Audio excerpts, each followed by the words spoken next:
शिव हमारे गुरु हैं, यह बात संकल्पित हो जाना शिष्य भाव होता है। और मनुष्य के पास सबसे बड़ा जो शक्ति दिया गया है वह इच्छा का शक्ति होता है। यानी शिव हमारे गुरु हो जाए, या इच्छा सुदृढ़ हो जाना, या इच्छा संकल्पित हो जाना, या इच्छा ठहर जाना गुरु भाव होता है।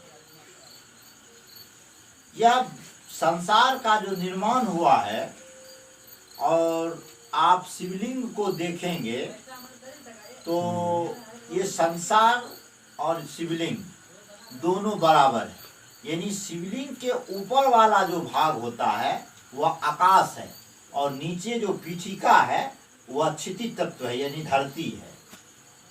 और यह आकाश से शक्ति क्षिति तत्व तक जो आया है वह शिव के इच्छा से आया है।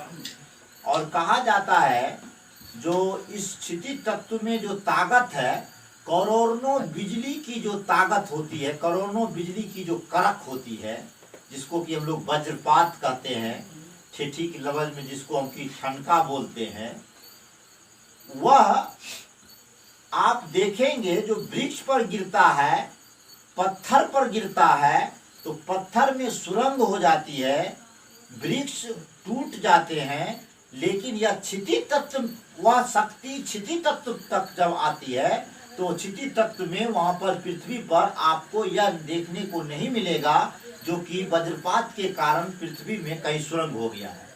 क्षिति तत्व में इतना बड़ा ताकत है जिस तत्व पर कि हम और आप हैं, हमारा आपका जिंदगी टिका हुआ है।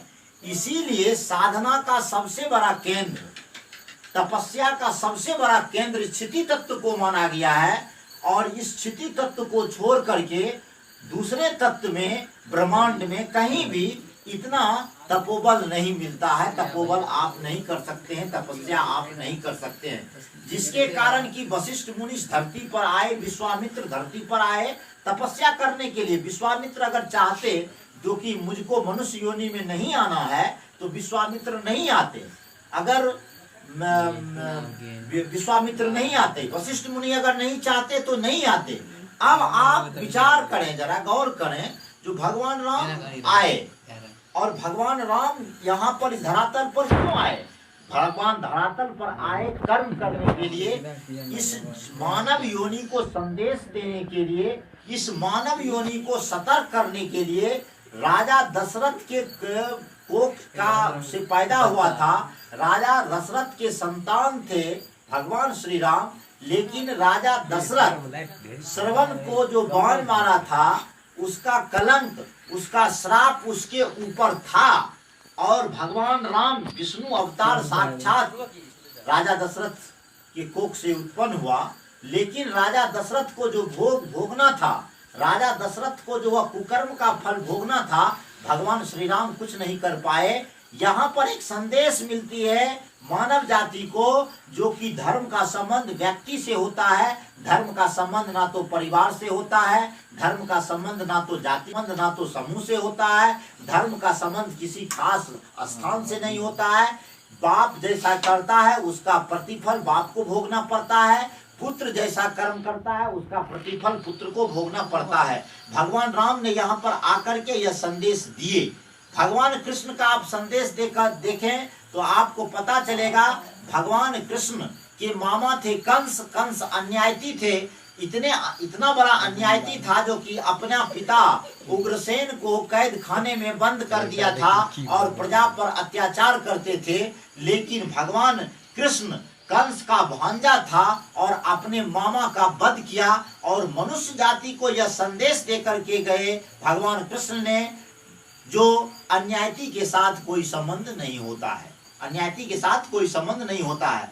भगवान शिव को हम और आप गुरु बनाए हैं, और गुरु क्यों बनाए हैं, क्या कारण है, क्या कारण हो सकता है, आप चर्चा के माध्यम से सुनते होंगे।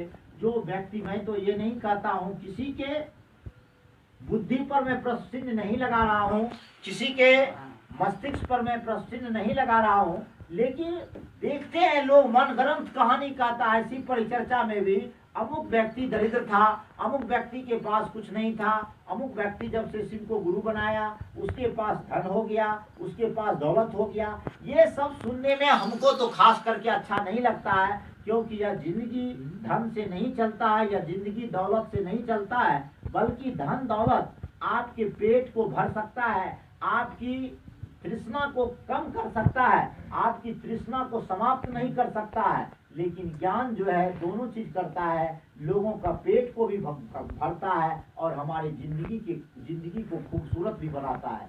और एक बात हम लोगों को भूलना नहीं चाहिए, हम लोगों को हर वक्त याद रखना चाहिए, ये परसों की घटना है, 4 इस दुनिया से चले गए, हमारे ही पंचायत के लोग, लेकिन आप जरा गौर करें, जरा विचार करें, क्या उसका मरने का उम्र था? मरने का उम्र नहीं था। तो जो सबसे ज्यादा उम्र का था उसका मात्र में अखबार में दिया था 14 वर्ष, बाकी बात 12 का था, 10 का था, और जो बच गया वो सबसे कम उम्र का था। इस दुनिया से कब कौन चला जाएगा कहना मुश्किल है, कहना कठिन है।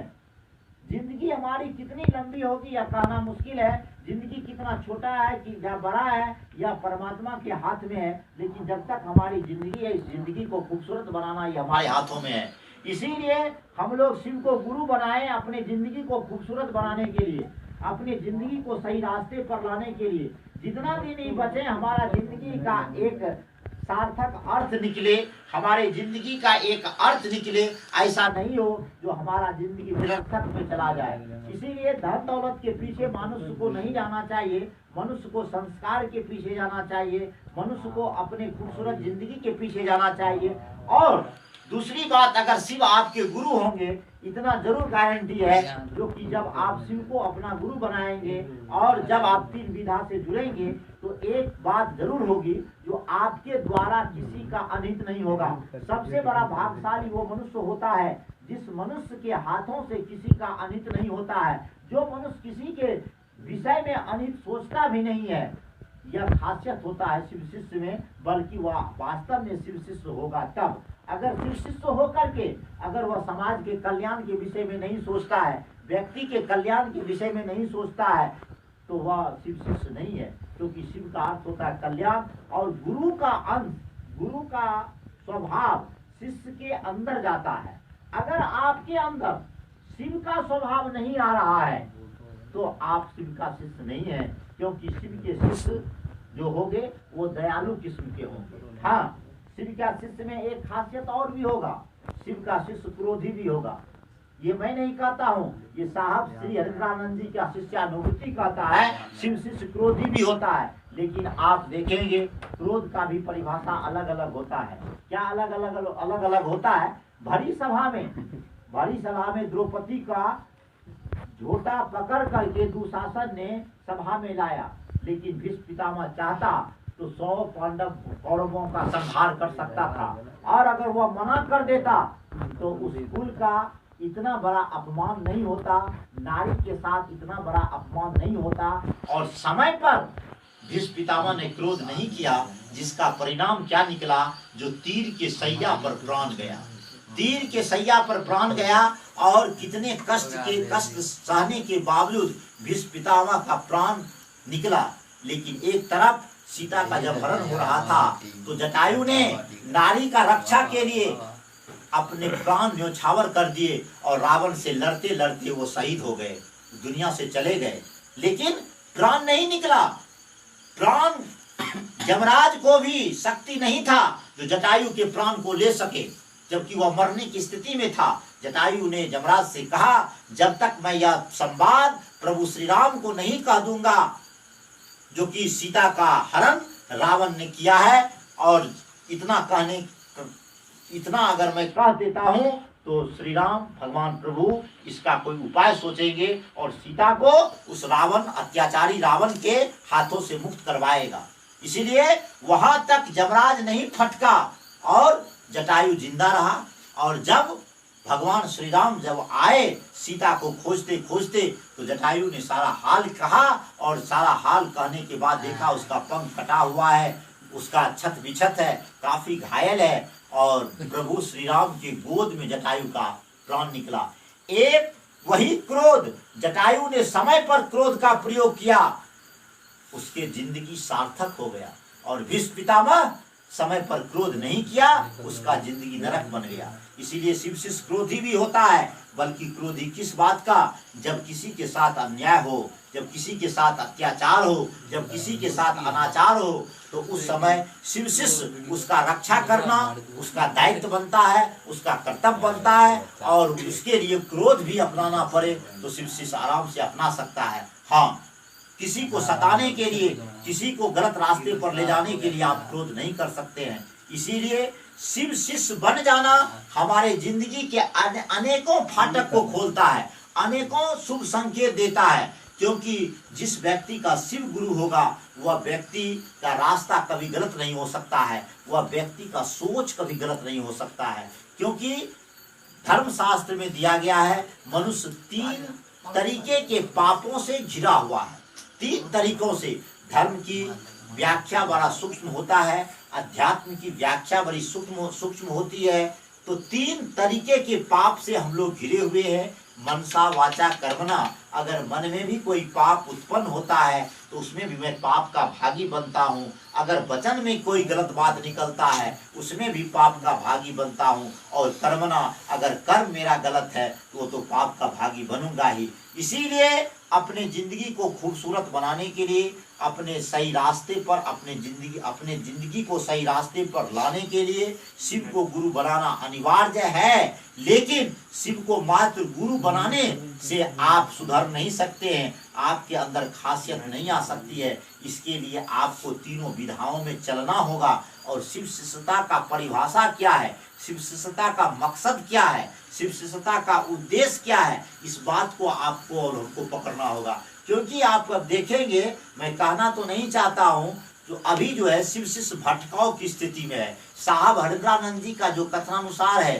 साहब श्री हरिंद्रानंद जी का जो आदेश है, उस आदेश पर बहुत कम ही लोग उतरते होंगे। शिव शिष्यता अभियान को एक फैशन बना दिया है, शिव शिष्यता अभियान को एक इंटरमेंट बना दिया है। लोग इससे समय को काटता है, लोग मनोरंजन करता है, चाहे वो भजन के माध्यम से। जहाँ तक की चर्चा की बात होती है, आप कहीं भी देखेंगे कहा तो जाता है शिव चर्चा, लेकिन चर्चा जैसे होता है लोगों को चर्चा पर ध्यान नहीं होता। जबकि आप शिव चर्चा के माध्यम से ही गुरु स्वरूप का वर्णन कर सकते हैं। चर्चा ही आपके दिल को झकझोर सकता है, चर्चा ही आपके अंतर आत्मा को मोड़ सकता है। लेकिन हम लोग चर्चा पर ध्यान नहीं देते, हम लोग गुरु भजन पर ध्यान देते हैं। गुरु भजन गलत नहीं है, गुरु भजन को अगर भाव से गाया जाए और गुरु भजन में भी शब्द का अगर चयन किया जाए, उस शब्द को अगर समझा जाए, तो हमारे अंदर ज्ञान का अलग जग सकता है। क्योंकि फिल्मी गीत बाद में आया है और भजन पहले आया है। और ऋषि मुनि महात्माओं सबने भजन का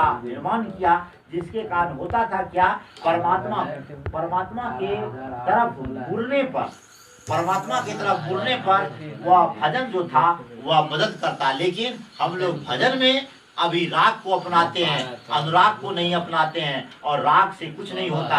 हम लोग भजन गाते हैं अन्य व्यक्ति को खुश करने के लिए, जो सामने दर्शक बैठा होता है उसको अच्छा लगे, ऐसा भजन गाते हैं। लेकिन ऐसा नहीं होना चाहिए। हम लोगों को भजन पर भी ध्यान देना चाहिए कि भजन का कोई भी धुन, जो धुन की समाज में अभ्रंश फैला रहा है, जो कि समाज को गलत रास्ते पर ले जा रहा है, जो गाना का शब्द गलत है और वह गलत शब्द से का धुन जो दिया गया है, अगर आप उस पर गाना बैठाते भी हैं, अगर महादेव, जगत गुरु शिव या किसी भी देवी देवताओं का के ऊपर वह शब्द का आप निर्माण करते हैं, लेकिन ध्यान आकृष्ट उसी धुन पर, उसी ओरिजिनल जो शब्द है उस पर चला जाता है, जिससे कि हमारा ध्यान भ्रमित हो जाता है। इसीलिए भजन का शब्द जो होना चाहिए वो आध्यात्मिक होना चाहिए, और वह सुनने में जैसा भी लगे लेकिन शब्द में जान हो।